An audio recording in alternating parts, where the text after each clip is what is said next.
Baik, assalamualaikum warahmatullahi wabarakatuh. Kembali lagi bersama saya teman-teman. Oke, kita lanjut mengenai starting up unit PLTP dari awal ya. Oke, kali ini sampai di langkah. Sebelum kita lanjut teman-teman, ini yang seperti saya sebutkan tadi, ini adalah timetable for starting up unit PLTP. Bisa kita lihat ini adalah sisi kolomnya, ini sisi barisnya ya. Ini sisi kolom, ini sisi barisnya. Ini yang untuk yang sisi kolom adalah kategori stopnya, durasi stopnya, dari stopnya berapa jam gitu. Yang ini adalah 50 jam dari stopnya, 24 jam dari setelah stopnya. Ini adalah 10-24, ini adalah kurang dari 10 jam. Ini biasanya disebut start panas, ini start sedang, ini start hangat, ini start dinginnya. Ini ada teman-teman, ada masing-masing referensinya. Jika misalnya kita ambil permisalan, jika unit tersebut stop lebih dari 50 jam, berarti kita merujuk pada kolom ini. Judul kolom ini yaitu lebih dari 50 jam, maka minimum untuk baringgir atau tuning gear beroperasi minimum adalah 120 menit. Kemudian untuk di 500 rpm minimal 15 menit. Tapi di praktiknya biasanya 500 itu ditahan di setengah jam 30 menit. Untuk selanjutnya adalah ini dari 500 ke 3000 itu biasanya minimal 30. Ini ada initial load, yaitu pembebanan awal ketika generator sinkron ke jaringan. Biasanya di 4 MB. Tujuannya untuk menghindari dari reverse power ya, tahu reverse power kan ya, itu berubahnya generator menjadi motor. Hindarinya dengan cara seperti ini. Minimum awal masuk bebannya 4 MB, harus segera mungkin. Dan untuk jenis relay reverse power yang dipakai di pembangkit adalah relay yang jenisnya itu ada waktunya, ada timenya lah. Jadi dia nggak langsung ketika mendetek pembebanannya itu di bawah minimum ya, dia nggak langsung kerja, dia ngitung dulu berapa detik ya, kira-kira ada 10 detik, 10-15 ya. Jika udah lewat maka unit akan trip dan reverse power akan timbul. Dan selanjutnya teman-teman, ini ada percepatan kenaikan pembebanan, ini di sebaliknya juga. Ini ada grafis ya, ini namanya kurva ya, kurvanya. Sama lah, ini interpretasi dari tabel ini. Oke teman-teman, semoga paham ya.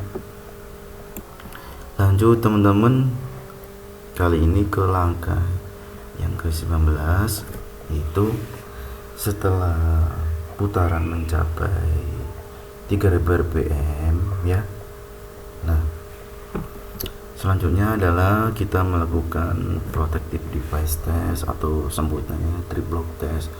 Tujuannya ini adalah untuk menguji solenoid valve, sistem proteksi turbin ya, khususnya turbinnya yang berujung ke turbin valve. Itu dites sistem solenoid valve nya. Adapun yang dites adalah overspeed, kemudian thrust bearing, condenser vacuum, kemudian loop oil bearing turbin generator. Dan juga pada saat di langkah ini bisa dilakukan stroke test turbin valve, yaitu uji buka tutup turbin valve nya ya, untuk cek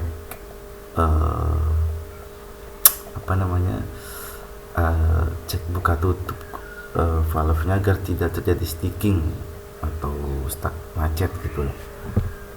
Bermacam-macam untuk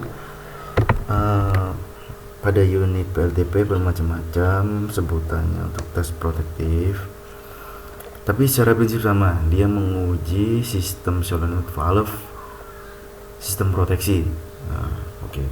Oke, biar teman-teman gak bingung, ini saya tunjukkan contoh gambar dari trip block test atau tes protektif device. Ini adalah contoh teman-teman, ini adalah contoh gambar dari ini ya, saya ini adalah contoh sistem trip block test atau sistem proteksi. Jadi ini semacam gerbang ya, jadi minyak dari sini sebelum nyampe ke turbin valve ini, nah dia harus melewati 3 solenoid valve. Fungsinya ini adalah untuk mempersilahkan, jadi mengalirkan minyak hidrolik bertekanan ya dari sistem pompa menuju ke sini, dan juga ada di beberapa pembangkit untuk hidroliknya tidak menggunakan pompa yang terpisah. Kalau ini kan pompa terpisah ya. Ada juga di PLTP itu pompanya jadi satu poros dengan turbin valve dengan rotor atau turbin up dengan rotor, itu seperti itu. Nah, ini yang saya tunjukkan sekarang adalah contoh dari sistem proteksi. Jadi kita uji buka tutup solenoid valve ini apakah macet atau tidak. Tentu ada prosedurnya untuk menguji solenoid valve ini. Cuman yang saya tunjukkan ke teman-teman sekarang adalah seperti apa valve yang mana, solenoid valve yang mana yang diuji, itu yaitu valve yang berada pada sistem hidrolik. Ini ya. Oke. Nah, teman-teman, ini lanjut. Ini contoh lagi solenoid valve, yaitu yang ini ya teman-teman ya. Nah, ini saya mundurin. Ada dua sistem ya, tujuannya untuk keandalan ya. Misal yang ini error atau terjadi trouble, maka masih dihandle oleh ini. Tentu untuk memberikan action pada operator saat terjadi trouble gitu teman-teman. Sama yang diuji adalah buka tutup valve ini ya teman-teman ya. Nah, ini buka tutup, apakah terjadi kemacetan atau tidak. Seperti yang sudah saya jelaskan tadi, valve ini berfungsi yaitu mempersilahkan atau mengalirkan semacam gerbang ya, semacam gerbang dari sistem hidrolik menuju ke sistem turbin valve. Jika valve ini terjadi trouble, artinya minyak dari sumber hidrolik itu akan terhambat, maka valve turbin valve ini akan full close gitu teman-teman. Nah, jadi sebelum sinkron kita uji dulu ini solenoid valve-nya. Solenoid valve dibuka tutup teman-teman, buka tutup dipastikan bagus apa tidak. Nah, oke teman-teman, ini saya berikan ilustrasi sedikit ya. Ilustrasi bagaimana protective device test atau trip block test itu prinsip kerjanya seperti apa. Nah, ini nah ini saya yang warna kuning ini saya gambarkan sebagai minyak bertekanan ya. Ini juga minyak bertekanan dan ada di sini. Nah, yang kita uji adalah yang di dalam sini ya teman-teman ya. Modul sistem proteksi bisa berupa mekanik full atau bisa berupa DEHC ya, digital electronic hydraulic control. Jadi ini yang kita uji yang di sini. Nah, sebelum ini adalah kondisi normal ya teman-teman ya. Jadi ketika kondisi normal ini adalah inputan sinyal trip teman-teman. Ini harus 0 plus 0 agar solenoid valve ini tidak mengizinkan minyak dari sini mengalir ke sini. Jadi minyaknya mengalir dari sini ke sini. Nah, itu kondisi normal. Oke, lanjut. Ini adalah ilustrasi dari sistem protective device ya teman-teman ya. Ini adalah kondisi ketika trip, artinya modul sistem proteksi ini bekerja mengizinkan minyak dari sini mengalir ke sini ya, dan minyak tidak mengalir ke sini ya, karena ya semacam three-way valve ya teman-teman. Jadi alurnya inputan ada satu ya, benar satu, misal speed atau apa itu, terus mengaktifkan solenoid valve ini bisa mengenergize atau di-energize.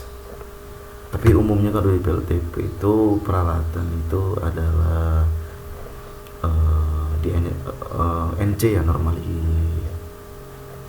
close. Jadi normally close. Jadi ketika tidak ada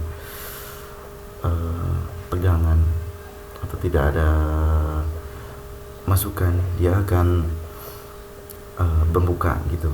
Dia akan menutup, dia akan menutup. Jadi ketika ada inputan dari sini terenergize, maka dia akan open, kemudian mengizinkan minyak dari sini menuju ke sini. Tentu ketika ini minyak mengalir ke sini, maka oli yang ke turbine valve kan tidak ada, maka turbine valve akan full close. Nah, itulah proses terjadinya trip di PLTP. Oke teman-teman, ini adalah gambar saat protective device test dilakukan ya. Jadi caranya untuk melakukan protective device test adalah di blok minyak yang dari sini itu di blok ya, agar minyak tidak mengalir ke oil tank ya. Jadi mengkondisikan seolah-olah simulasi minyak terjadi trip. Nah, kita eksekusi sinyal 1, maka minyak akan solenoid valve akan terbuka, kemudian akan mengalirkan minyak ke sini. Cuman dia tidak akan sampai mentripkan turbin dikarenakan minyaknya di blok di sini. Nah, di sini ada valve yang semacam manual atau apa gitu. Yang penting di sini di blok, terus kemudian di area di sini diuji. Nah, dan minyak akan tetap mengalir ke sini dan tidak akan terjadi trip. Nah, sambil mengamati masing-masing solenoid valve di sini bagus, buka tutupnya mau full open dan fokus bagus gitu teman-teman. Ketika inputan diberikan, apakah solenoid valve di sini tuh mau membuka tutup. Oke teman-teman, saya kira itu dulu ya. Nanti kita lanjut ke persiapan sinkron dengan jiren. Oke, semoga bermanfaat teman-teman.